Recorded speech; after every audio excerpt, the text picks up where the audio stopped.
তোমার সুখের সময়ে যাদের কথা মনে পড়ে তুমি তাদের ভালোবাসো, কিন্তু তোমার কষ্টের সময়ে যাদের কথা তোমার মনে পড়ে তারা তোমাকে ভালোবাসে।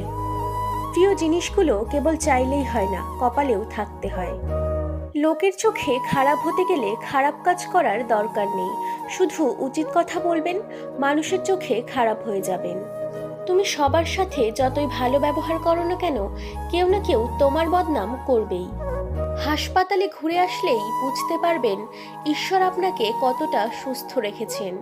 স্কুল ব্যাগটা ভারী ছিল ঠিকই, কিন্তু জীবনটা তখন হালকা ছিল। সম্পর্ক যখন নতুন হয় মানুষ তখন অজুহাত খোঁজে কথা বলার জন্য, আর সম্পর্ক যখন পুরনো হয় তখন মানুষ অজুহাত দেখায় এড়িয়ে যাওয়ার জন্য। মিথ্যা আশা দিয়ে কাউকে অপেক্ষায় না রেখে সত্যিটা বলে দূরে রাখাই ভালো, কারণ অপেক্ষার ক্ষত কখনোই শেষ হয় না। মানুষ সব সময় একরকম থাকে না, মানুষ শেখে, শিক্ষা পায়, অতঃপর বদলায়। ধরে রেখে লাভ নেই, ছেড়ে দিতে শেখো। মুক্ত করার পরও যদি ফিরে আসে তখন আগলে রেখো। সেই সম্পর্কগুলোই শেষ অবধি টিকে যায়, যে সম্পর্কে সময়ের সাথে সাথে একে অপরের প্রতি গুরুত্ব কমে না। এই একটি লক্ষণেই বুঝতে পারবেন সে আপনাকে মন থেকে ভালোবাসে কিনা। যদি দেখেন আপনি ভুল করলেও সে আপনাকে বাধা দিচ্ছে না, আপনাকে বারণ করছে না, তাহলে সাবধান হন, কারণ এই একটি কাজ মানুষ মন থেকে ভালো না বাসলে কখনো করে না। কথা বলতে বলতে একটা সময় বন্ধুত্ব হয়, আবার কথা না বলতে বলতেই এক সময় সেই বন্ধুত্বে দূরত্বের সৃষ্টি হয়। মানুষ কখনো পারফেক্ট হয় না, মানুষের সম্পর্কটাই পারফেক্ট হয়। কাউকে ভালোবাসা দিলে সেটা হয়তো ফেরত নাও পেতে পারো, তবে কাউকে কষ্ট দিলে সেটা ঠিক ফিরে পাবে, এটাই বিধির বিধান।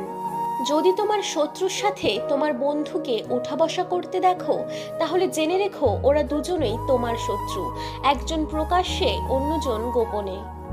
যে কোনো সম্পর্কেই তৃতীয় ব্যক্তি ঢুকলে সেই সম্পর্ক আর আগের মতো থাকে না।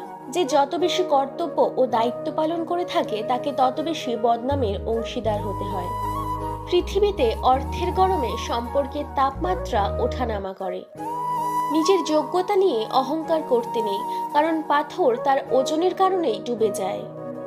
যাকে তোমার জন্য তৈরি করা হয়নি সে তোমাকে ছেড়ে যাবেই, আর যাকে তোমার জন্য তৈরি করা হয়েছে সে সবকিছু ছেড়ে তোমার কাছে আসবেই।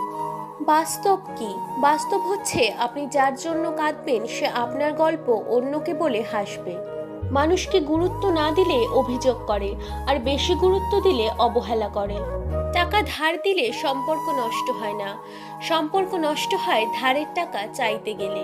বড় চাকরি করলেই আপনি বাবা মার আদর্শবান সন্তান হবেন সেটা কিন্তু নয়, বরং যে সন্তান বাবা মার ভরণ পোষণের দায়িত্ব নিয়েছে সেই আদর্শবান সন্তান।